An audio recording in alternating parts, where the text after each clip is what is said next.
I have just awakened from a deep sleep, not fully aware of how long my eyes have been closed. There is a dank, musty smell, combined with, I don't know, maybe the scent of creosote? The odor itself is ominous, foreboding, and almost seems to carry on its smelly back the presence of, well, I shudder to think the presence of what exactly, but it's definitely there. I'm cold. I feel like I'm indoors, but my eyes don't quite seem to want to adjust to the environment. I can feel beneath me, under my ass, as I struggle to sit my groggy self upright, an old sofa or big chair. It feels like it's finished in velour, with evenly spaced buttons in a pattern on its surface. My heart rate is beginning to quicken. I am hear a soft crunch, crunch, crunch. The sound of my own pulse and blood vessels somewhere near my eardrums. My breathing is shallow and quick. I feel as though I don't want to breathe in too much of this smell, this musty awfulness. And I feel as though, oh my God, please let there be some light. Please. Someone is here. Not just in this room, but inches from my face. Dear God, the pit of my stomach feels hollow. My heart even more so. I'm dead. That's the only conceivable answer. I'm dead and I've gone to hell. The devil himself is staring at me, no doubt gritting as he plots my eternal torture. I guess I wasn't the best guy in life, but I have to admit that I am at least a little surprised to have been damned to hell for cheating on my wife once and telling the pastor who presided over my mom's funeral that he could go fuck himself. He could. My mom was no saint, but there was no good reason to wish her luck getting into heaven. The bastard actually said, "Good luck," as they lowered her into that hole. I digress. I have a tendency to do that, especially when I'm nervous. And right now I'm scared shitless. It's been a good 10 minutes now. My eyes have adjusted to nothing.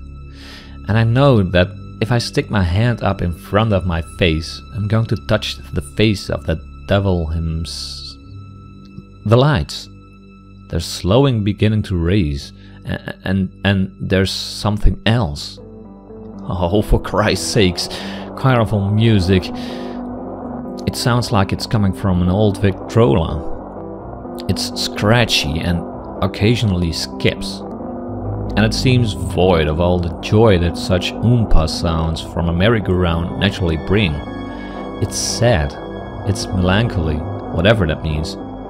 And yet, it's just carnival music. This place, this room, clearly hasn't seen another person, a living one at least, in a good 80 years, maybe more. And yet the lights work. That goddamn Victrola plays and... wait. Someone had to turn all of this shit on. It turns out there was nothing directly in front of me. The devil isn't here. I wonder if he does wear Prada. I'm digressing again. I told you I do that when I get nervous. Or at least I think I did. I'm too nervous to remember, honestly. Though I fear to turn my head for what I might find, or what I might see, or what I might not be able to unsee, I must.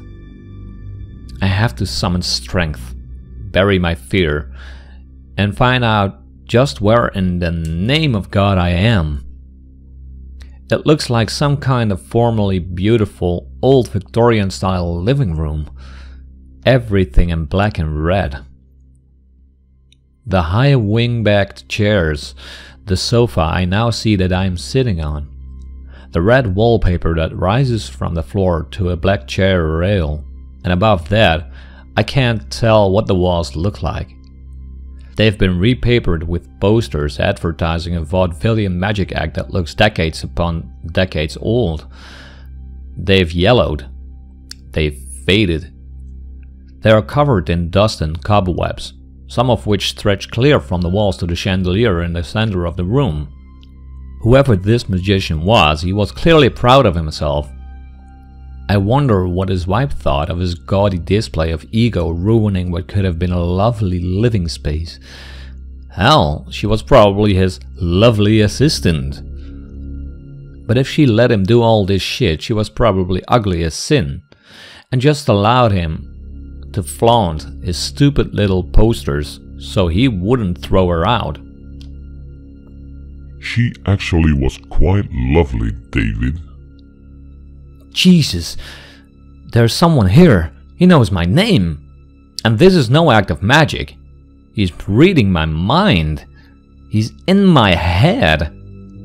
I can see him as plain as day in my mind's eye. He's tall and thin, dressed in a 1920s dark suit, graying hair and a cape under his right arm. I need someone to know this in case I don't make it out of here. His name is Mephistopheles the Great. My arms. Dear God in heaven, I cannot move my arms. And my legs. And my mind. I've lost it too. I'm hearing voices. I cannot move. I cannot think for myself.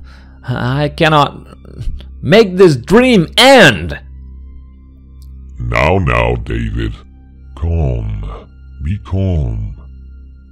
I want to teach you one of my most famous works of magic. No magic. I just want to go home. I'm pretty sure I have to work tomorrow, or something. Maybe it's my weekend to see my daughter. I can't remember. And I sure as hell can't seem to make move toward the... oh my God! There is no door. No, David. No doors. What I have for you is a box. The same box from which I conducted the most famous escape. And I am going to teach you to perform this escape as well. You will enter the box when I slide it in front of you. It's a pine box. How did you... You slid it right in front of me. But you're not even... It looks like a... No matter what it looks like, when you escape from the box, you will be home. You swear? Don't fuck with me, whatever your name is. I don't know how I get here, but I want out. I never want to see this place again, for Christ's sake. Please let me go, and I promise to never speak of this to anyone. Good. The lid just slowly opened in front of me with no one else here. No one touched it. At least no one that I can actually see. Into the box, David. Hastily now. My arms and legs that hadn't worked are now working on their own. Without my command, they lift me from the sofa. I take the 2 steps to the edge of the box and then step in. Left foot, right foot, and I lay down. Slowly, the lid begins to lower. Again, without being touched, just as it had raised. And now it is closed. Once again, I find myself in complete darkness. And now there is banging. Violent, loud banging. The box is being nailed shut. Starting near my head, and now 6 inches further down. And 6 inches more. And another 6.